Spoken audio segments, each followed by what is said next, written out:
Ayan, tayo po ay yumuko at manalangin sa gabing ito. Panginoon, salamat o God na nagkaroon ulit kami ng pagkakataon na makapag-aral, makinig na inyo pong mga salita. Dalangin po namin o Father God na patuloy na kumilos sa mga espiritu sa aming kalagitnaan. Patuloy na linisin niyo po kami na banal niyo pong dugo. Gawin niyo po kaming marapat at malugod sa inyong paanan sa mga oras na ito. And I pray, Lord God, kung may mga prayer requests or concerns po ang bawat isa, dalayan ko na katagpuin niyo po ito. Sa inyo, Lord, ka ng papurit pagsamba sa pangalan ni Jesus. Amen. Ang pag-aaral natin tonight, Walking in Blessedness, Pure Hearts, and Peacemaking. Yung atin pong main verse ay kukuhanin po natin sa Matthew chapter 5 verses 8 to 9. Pero before that, syempre, babasahin muna natin yung ating main text na kukuhanin po natin sa Matthew chapter 5 verses 1 to 11. So, a little historical context lang po. Ito po yung Beatitudes na yung ating Panginoon, nagkaroon siya ng Sermon on the Mount, and then binanggit niya po doon yung mga pinagpala. Kaya yung pag-aaral natin, blessedness. Sabi po ng ating main text sa Mateo chapter 5 verses 1 to 11, ang sermon sa bundok. Nang makita ni Jesus ang napakaraming tao, umakyat siya sa bundok. Pagkaupo niya, lumapit ang kanyang mga alagad at siya'y nagsimula magturo sa kanila. So imagine na lang po natin yung kapanahunan ng ating Panginoon, wala pa pong social media, walang microphone, walang megaphone. Kaya po ang tendency is normally umaakyat sa mataas na lugar para makuha yung attention ng mga nakikinig. So in that case po, si Jesus Christ umakyat siya sa bundok and then nakinig sa kanya yung maraming tao including yung mga alagad. Ang sabi niya po dito ang mga pinagpala. Sabi niya sa verse 3, pinagpala ang mga taong walang inaasahan kundi ang Diyos sapagkat kabilang sila sa kaharian ng langit. Yan. So yung mga tao na walang inaasahan, walang ibang matatakbuhan kundi ang Panginoon, lalo na sa mga oras na may mga kagipitan, mga problema sa buhay, 'di ba? Sabi diyan, mapala daw tayo na lumalapit sa Panginoon, inaasahan natin ng Panginoon sapagkat mapapabilang daw tayo sa kaharian ng ating Panginoon. And then sabi, pinagpala ang mga nagdadalamhati sapagkat aaliwin sila ng Diyos. Yan, di ba? May mga pagkakataon sa buhay talaga natin na dadaan tayo dyan. Andun na tayo ay malulungkot, andun na tayo luluha, andun na tayo nagdadalamhati. Pero sabi dito, sino daw yung aaliw sa atin? Sino magbibigay sa atin ng kaligayahan sa oras na tayo po ay napapagod, na stress out, na burn out? Di ba walang iba kundi ang ating Panginoon? Sabi din ng verse 5, pinagpala ang mga mapagpakumbaba sapagkat mamanahin nila ang daigdig. Ayan. So most of us here attending, some of you here, mga estudyante pa, some of you here, mga graduates na, eventually you'll become professionals, di ba? Sabi dito, dapat nananatili tayo mapagpakumbaba na alam natin na lahat ng mga na-attain natin sa buhay, yan po ay biyaya lamang ng ating Panginoon. Even yung panahon na tayo nakakapaglingkod sa Kanya. Salamat sa kalakasan, di ba? Salamat na tayo kinahabagan ng Lord na tayo po ay nakakilala sa Kanya, na tinanggap natin siya na Panginoon at tagapagligtas ng ating buhay. And then sinabi rin ng Panginoon sa verse 6, pinagpala ang mga may matinding hangarin na sumunod sa kalooban ng Diyos sapagkat sila'y bibigyang kasiyahan ng Diyos. 'Di ba? Alam niyo po, yung Christianity, hindi talaga yan boring. So ako naniniwala na right now, kahit tayo nag-aaral ng salita ng Diyos, andun yung kaligayahan, di ba? Na masaya tayo. Kasi as long as sabi dito ng verse, as long as na sinusunod natin kung ano yung gusto ng Lord na gawin natin, yung Lord ang magbibigay sa atin ng joy. Kaya nga sabi, delight in the Lord and He will give you the desires of your heart. Sabi na sa Psalm 37 verse 4.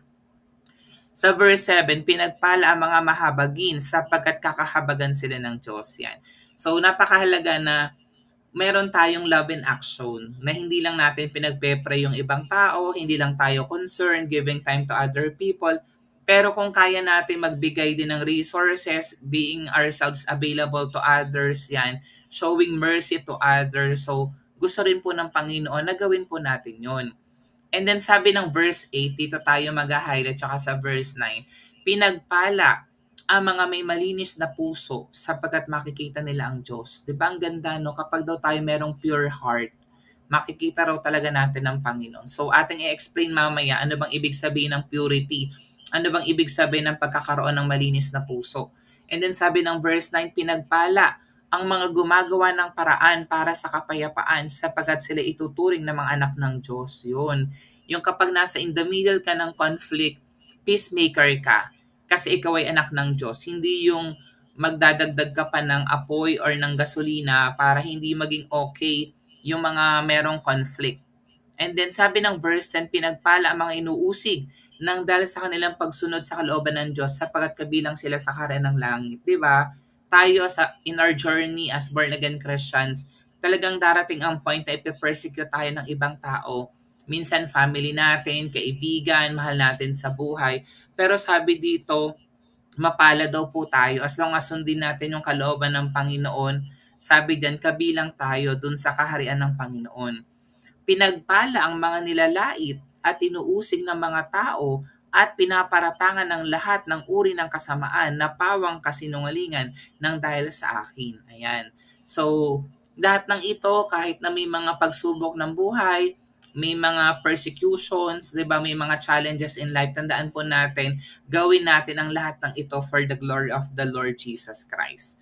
Yan. So, it is actually yung binasa po natin yung the Sermon on the Mount, yung the Beatitudes kung other term po natin na tatawagin. It is actually one of the most famous passages in the Bible. Kahit nga yung elementary, di ba, dun sa subject natin, siguro napapakinggan na natin ito or nababasa natin ito sa religion subject natin. He describes Jesus sitting on the mountain and teaching the disciples how they should live. So dito ang kausap ng Panginoon yung kanyang mga anak, mga mananampalataya. In the same way, tayo rin yung kinakausap ng Lord dito sa verses na binasa po natin. In the Beatitudes, si Jesus, He challenges the attitudes of His, yung kanyang mga anak, and our society.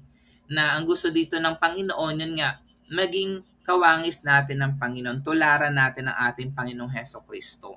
So sabi ng Matthew 5:8-9, dito tayo magdudwell, Blessed are the pure in heart, for they shall see God. Blessed are the peacemakers, for they shall be called sons of God. So ang keyword po natin dito, pure in heart, we will see God kapag meron po tayong malinis na puso. Peacemaker, tatawagin tayong mga anak ng Diyos kapag tayo po ay peacemakers. Pinagpala ang mga may malinis na puso sapagkat makikita nila ang Diyos. Pinagpala ang mga gumagawa ng paraan para sa kapayapaan sapagkat sila ay ituturing na mga anak ng Diyos. Yan. Ang Panginoon, the Lord desires for His children na lumakad sa kanyang kalooban. Kaya nga tayo Christians 'di ba? So tutularan natin ang Panginoon. Makilala natin ang Diyos at syempre makilala rin tayo ng Lord. Ibig sabihin na magkaroon tayo ng relationship.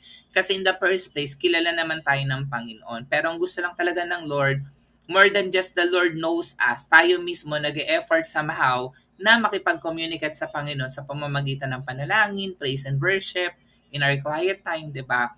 And to be known by the people around them.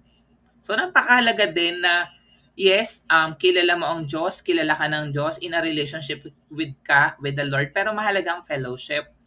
Kaya nga mahalaga na we also make ourselves available to attend Sunday services. Kung hindi man tayo available, nakaka-attend tayo ng mga Bible studies katulad ng ginagawa natin tonight, di ba? So purity is not about being perfect, but it is about being our hearts submitted to Jesus. So yun po yung ibig sabihin talaga ng purity.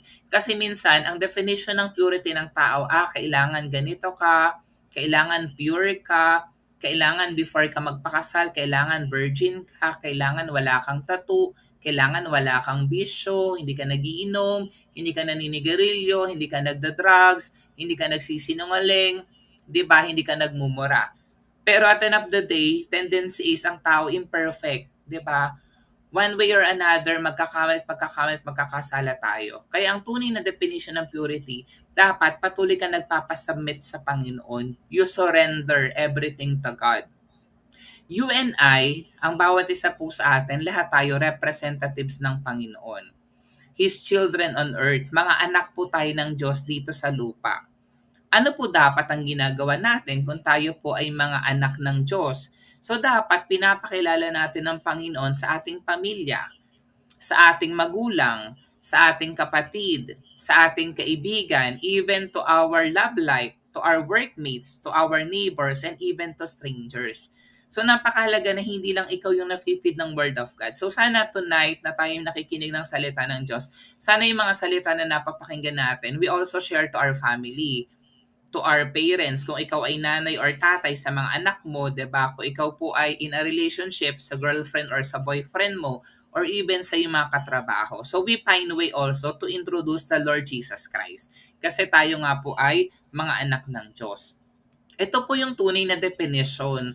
Ito maganda ko nakita na definition sa Google, yung purity. Sabi dyan, pure in heart, yan, united in Christ.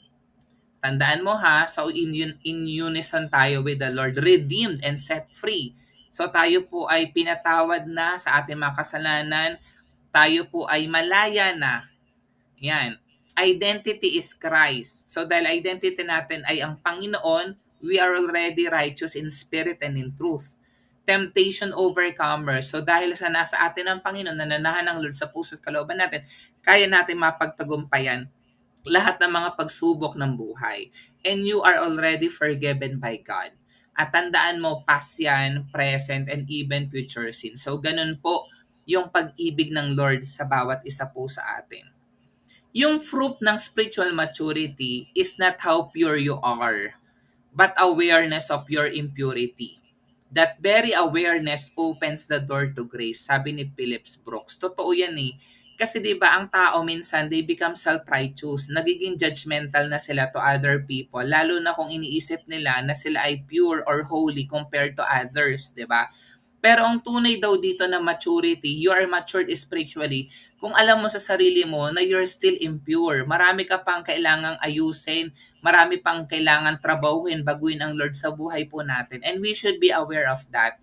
Kasi lahat tayo imperfect, meron po tayong weaknesses. At kung nare-realize mo na you are impure, marami ka pang mga nagagawang pagkakamali sa buhay mo, you're aware na you needed the Lord. So nag-o-open niya ng doors na maging dependent ka sa Panginoon. Nakuhanin mo yung grasya ng Diyos, yung biyaya ng Diyos. Kasi alam mo sa sarili mo na hindi mo siya kaya on your own, that you needed the Lord. Diba? So yun po yung tunay na spiritual maturity. In Jesus' Sermon on the Mount, He presents the Beatitudes, a series of blessings that describe the attitudes and characters of those who belong to the kingdom of God. Yung dalawang blessings po dito na ipopokus nga natin, yung being pure in heart and being peacemakers. So yung mga qualities na ito, these are all essentials for Christians sa ating lahat who seek to reflect God's love and character in our lives. Diba sabi ko ang ultimate goal naman talaga natin yan, we would like to be Christ-like. At kapag sinabi natin Christ-like, yung pag-ibig ng Diyos, nare-reflect natin yung ugali ng Diyos nakikita sa buhay ng bawat isa po sa atin. Sabi ni Max Lucado, God loves you just the way you are. So, big sabihin nun, regardless of our personality, regardless of our hobbies, interests, our race, our gender, our colors, diba? So, the Lord loves us just the way we are. Pero sabi dito, but He refuses to leave you that way. He wanted us to be like Him. Yun yung maganda. Yes, hindi naman kailangan baguhin ng Lord kung ano yung mga gusto natin sa buhay, mga directions natin sa buhay, mga personalities po natin. Pero gusto ng Lord na maging kamukha natin ng Panginoon. So kahit na tayo po ay iba-iba, kahit na may mga imperfections tayo, dapat nakikita sa atin ng ating Panginoong Jesus. So who is the King Friend? Yung King Friend po dito, yung tunay na kaibigan ng Lord, sabi ng Proverbs 22 verse 11, He who loves purity of heart and whose speech is gracious. Ayan. So, one way then to test whether we are matured matured spiritually is yun nga, we are gracious sa manner ng ating pagsasalita. So, careful tayo. We make sure by the grace of God na hindi ito words na nakakapag-discourage ng ibang tao, di ba? Kundi nakakapag-uplift, nakakapag-edify, nakakapag-encourage. So, 3 points lang gusto ko ituro sa atin tonight. Yung point number 1 natin, always remember, blessed are the pure in heart. Sabi uli ng Matthew 5 verse 8, blessed are the pure in heart, for they shall see God. At ako naniniwala na tayo po ay may malinis ng puso. Nung tinanggap mo si Jesus na Panginoon, tagapagligtas ng buhay mo, nanahan na siya sa atin. Binigyan na tayo ng bagong puso, ng bagong spirito. So ang dealings na lang lagi po dyan, yung ating kaluluwa, yung ating pag-iisip, yung ginagawa ng ating katawan, na naapektuhan ng paraan ng ating pag-iisip. Pero yung paraan ng pag-iisip po natin, nare-renew po yan sa pamamagitan ng pag-aaral ng salita ng Diyos. Dahil natututunan mo yung salita ng Diyos, nababago yung paraan ng pag-iisip natin at nababago rin yung ginagawa ng ating katawan. Kaya nga napakahalaga that we study the Word of God. Pero yung ating spirit, we're already perfect, we're already pure in spirit and in truth. Purity of heart is not about achieving perfection, but about having a heart that is fully committed and submitted to Jesus Christ. Yung sinabi ko nga kanina. Minsan kasi sinasabi natin, ay ako'y maglilingkod sa Panginoon kapag wala na akong bisyo. Ako'y maglilingkod sa Panginoon kapag ganito, ganyan-ganyan na ako, ganito na yung na-achieve ko in life. So tandaan mo, tayo ay mga tao na imperfect people. Kaya nga kailangan natin ng Panginoon. So all we have to do is to submit to our Lord and Savior Jesus Christ. At paano natin yun magagawa? It involves sincere devotion and integrity, seeking to please God above all else. So lahat ng ginagawa natin, we're doing these things not for us, not for other people, but primarily for the glory of the Lord Jesus Christ.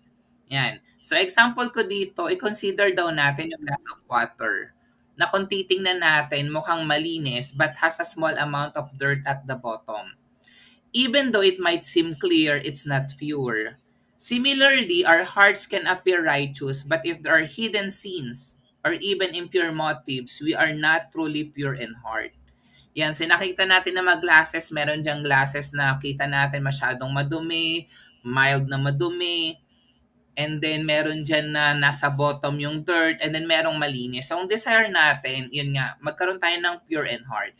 Kaya kung may mga hidden sins po tayo, may mga impure motives po tayo, isurrender natin yan sa Panginoon. Hayaan natin na mag-minister sa atin yung banal na spirito and let the Holy Spirit change us sa pamamagitan ng kanyang mga salita. So paano po natin ito magagawa? Paano na mapapanatili na magkaroon tayo ng malinis na puso? So we have to spend time in prayer. Mahalaga talaga that we pray. Kung ano man yung mga struggles mo in life, patuloy na ipag-pray mo yan sa Panginoon. And then kung meron kang someone na you feel accountable or kaya ka niyang ipag-pray, so let other people pray for you as well. And then sabi dito, mag-reflect ka din. I-reflect mo yung sarili mo, examine your heart, kung ano yung mga areas sa buhay mo na tingin mo ay kailangan ayusin ng Lord. Ask God to reveal any impurities and ask the Lord to cleanse us. Diba?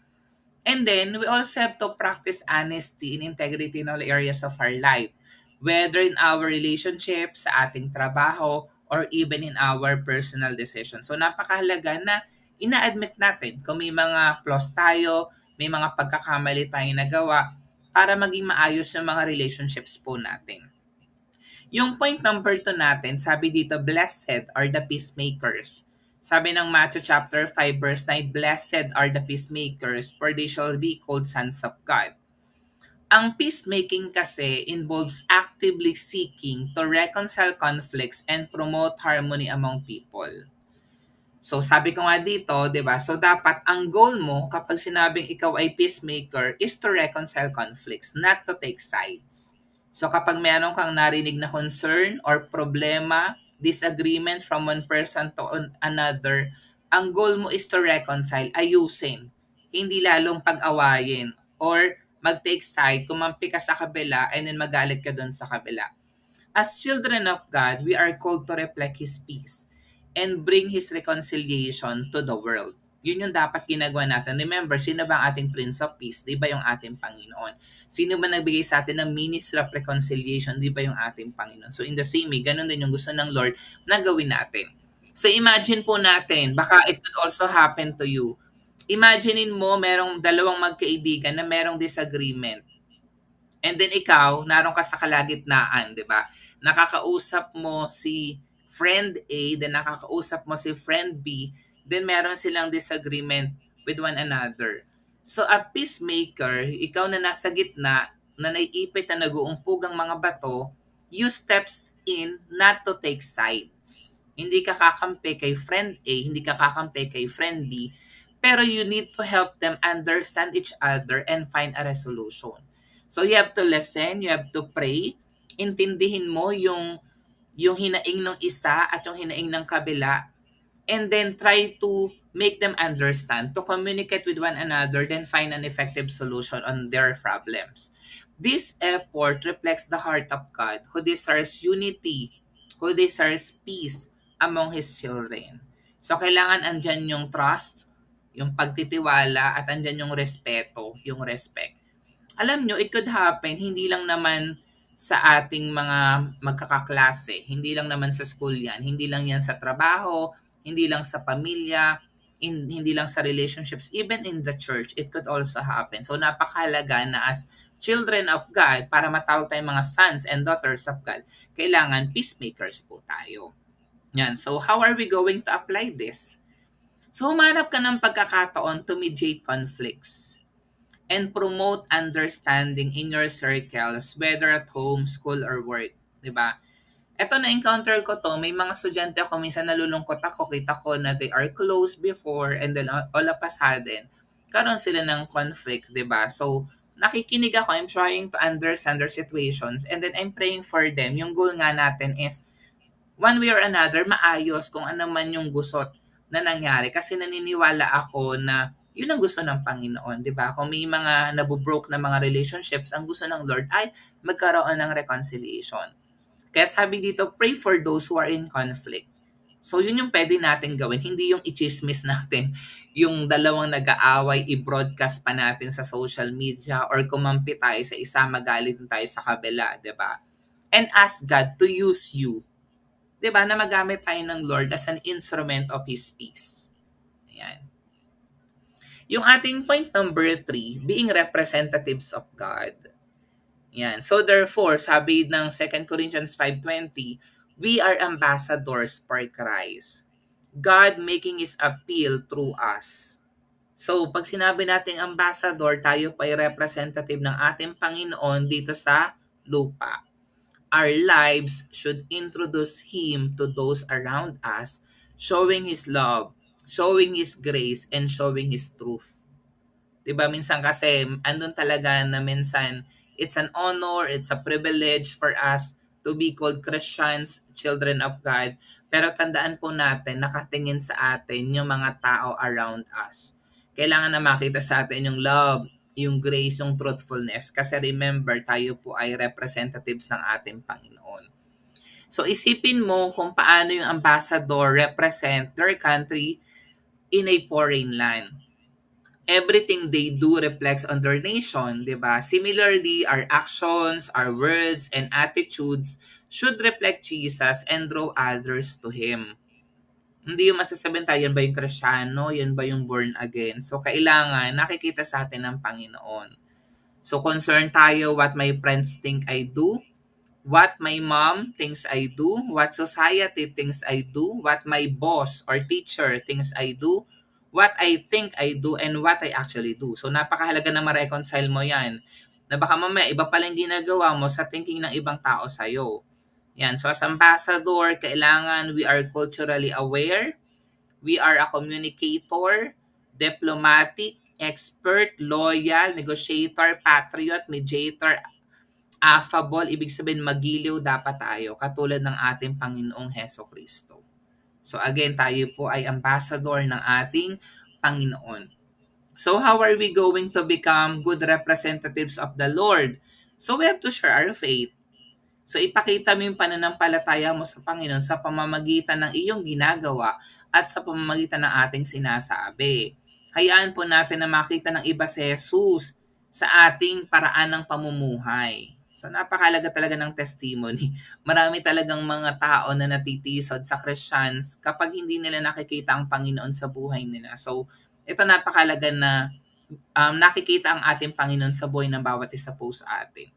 Pangalawa, we also have to engage in acts of kindness and service, showing the love of Jesus Christ to our family, to our friends, to our co-workers, and even to strangers, and even to our enemies, di ba?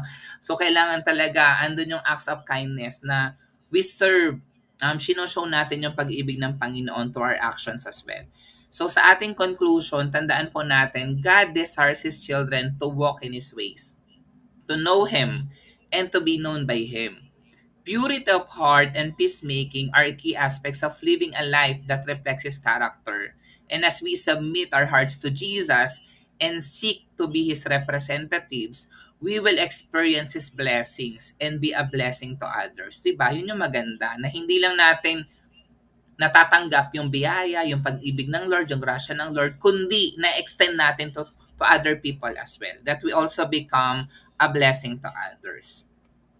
Sabi po ni Mark Buchanan, silence is the room we create for the searching of God, where we hear His voice and follow. So napakalaga as Christians, nagkakaroon talaga tayo ng time na nagpo-pause tayo. Sa pagpo-pause natin na nanahimik lang tayo, then hinahayaan natin na mangusap ang Lord sa atin sa pamamagitan ng kanyang salita, sa pamamagitan ng mga mensahe na ating napapakinggan, di ba? And then kapag narinig natin yung tinig ng Diyos, yung instruction ng Lord, yung gustong sabihin ng Lord sa bawat isa po sa atin. So hayaan natin na mag-manifest sa atin yun, hayaan natin na gawin natin kung ano yung gusto ng Lord na gawin ng bawat isa po sa atin for His glory. So sa ating summary tonight, number 1, purity of heart is about having a sincere and devoted heart toward God.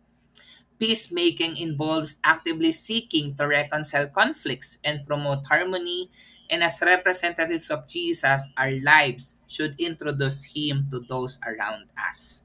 Tayo pong manalangin. Panginoon, salamat o God sa gabing ito. Salamat na kami po ay binigyan niyo na po ng malinis na puso. Salamat Panginoon na kami po ay mga peacemakers. Panginoon, kami po ay mga children of God. Alam namin, Father God, na sasamahan niyo po kami na patuloy na magawa ito for your glory. Kami nga po ay mga good representatives of Jesus Christ sa aming tahanan, sa aming pamilya, sa aming eskwelahan, sa aming trabaho, sa aming mga relationships, sa lahat po na aming ginagawa. Dalangin namin, Lord God, na tanging kay lamang po ang siyang madakil at maparangalan. Kaya Lord, salamat sa gabing ito. Sa inyo po, Lord God, ang papurit pagsamba sa pangalan ni Jesus. Amen.